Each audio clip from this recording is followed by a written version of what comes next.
This is a clip from a pre-recorded 2-hour interview with actress Andee Frizzell, who played the Wraith Queens on Stargate Atlantis, and it will be streaming for the first time on Halloween, October the 31st at 3 p.m. Pacific time after our interview with Robert C. Cooper.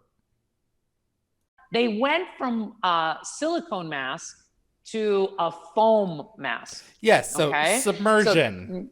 So, yes, and so I love this one story. Of my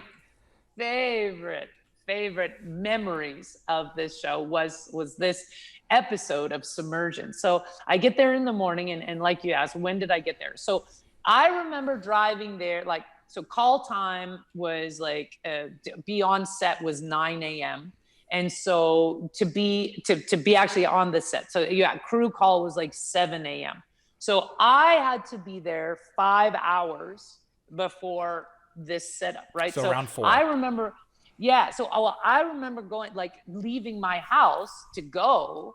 My alarm went off at 2 a.m. And then at 3 a.m., I'm leaving the house, driving my car. I was passing people coming from nightclubs. They were just like, woo. And I'm like, going to work. They haven't gone to bed yet. They haven't even gone to bed. And I was like, already up. And then I would get to Bridge Studios, and I parked, and I go around the back, and there was one trailer, and it was the makeup trailer. Like, they didn't even have the catering, they didn't have, nobody was hooked up yet. And this is before Starbucks moved in around the corner, which didn't even open till 6 anyway. But at the time, there was nobody there. So we get in, and I've read the script. I know where we're going. It's super exciting. So we do all of our regular stuff. We get the face on. And then, of course, every time I died and came back as a new queen, they gave me a new hairdo, right? So they got this. Yeah, they're all different personality-wise. Yeah, exactly, and different, like, where they were, so with Submersion, she's like kind of murky and green, and she's been living in the dark, right? So sleeping in the dark. So she had the different hue, and anyway, they had this black hair, really, really long, gorgeous, and they wanted to prop it up so it looked like but not so stuck on my head. So they put like a circle of kind of foam thing to give it a bump, So I had this beautiful mane of hair, and then this gorgeous, neck piece, and just a stunning outfit. Again, such talented people in wardrobe. Anyway, we go into set, and they're like, okay, here's the plan. We're going to have you, because we want to do this insane crane shot, right? And we go one shot at it. It's going to start from the top, and you're going to show the pool, and it's going to come around. And what we need you to do is go under the water and hold your breath and count, so that so you have a count to 10 as the crane is coming around. And then when it stops, we want you to creepily come out of the water. It's going to be amazing, right? And I'm like, this sounds awesome.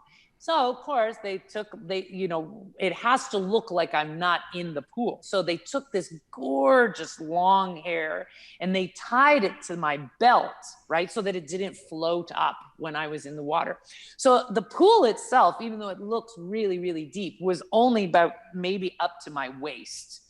All right. And so I get into the water. They're describing it all to me. I can feel my mark, which happened to be like I want to say like a curling rock, but it was like a big rock with handles on it. So you could grab onto it.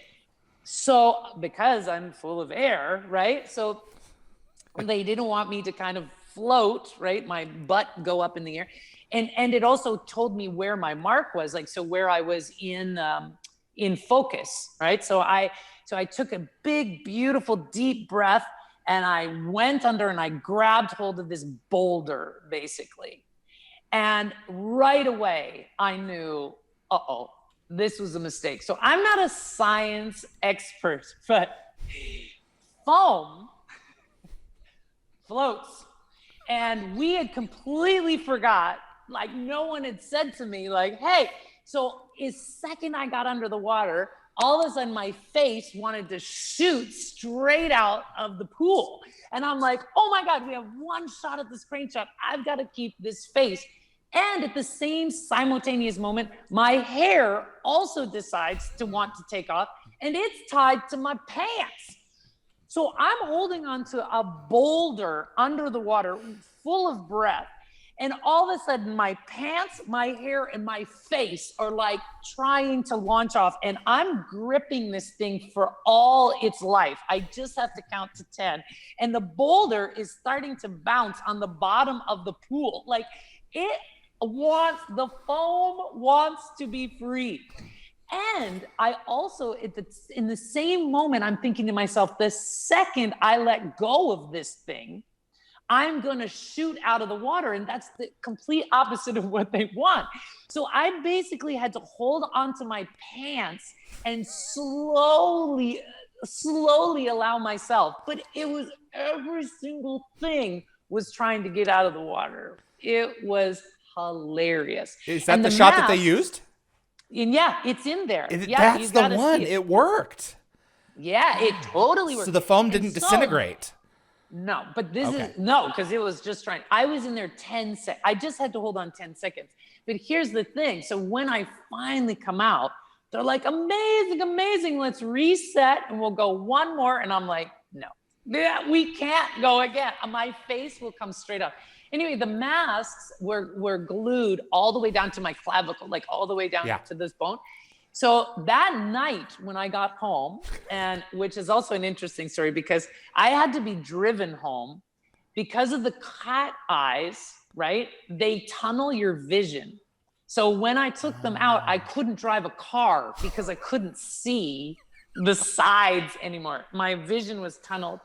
And so anyway, when I got, and I always, I want to say unrobed, but I had to take it took 2 hours. What people don't realize, it took 5 hours to get in. It took 2 to get out of the makeup. So by the time I got home, I hadn't realized, but there was a string of hickeys where the mask was sucking and trying to get out of the water. So I had like a necklace of hickeys of this mask trying to take off from underneath the swimming pool. The punishment that you as actors take. Oh, so interesting. And then to elaborate and finish up this story. So we talked about what time I would get there. And I told you that the Teamsters hadn't even brought in all the trailers yet. The hair trailer, the wardrobe trailer wasn't there. The catering wasn't there. Nobody was there.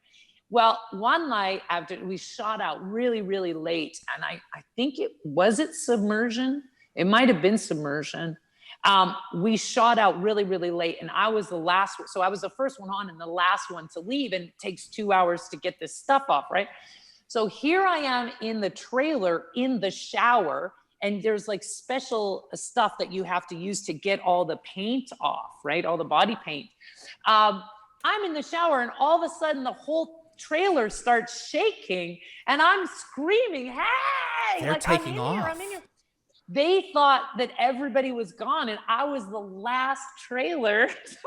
But the water hooked up? I mean, is it completely portable? They were moving. Yeah, so but that's what I think. They were trying to shut everything down, and they were unhooking other trailers around me, and everything started shaking, and I was like, I'm in here. Jeez, man.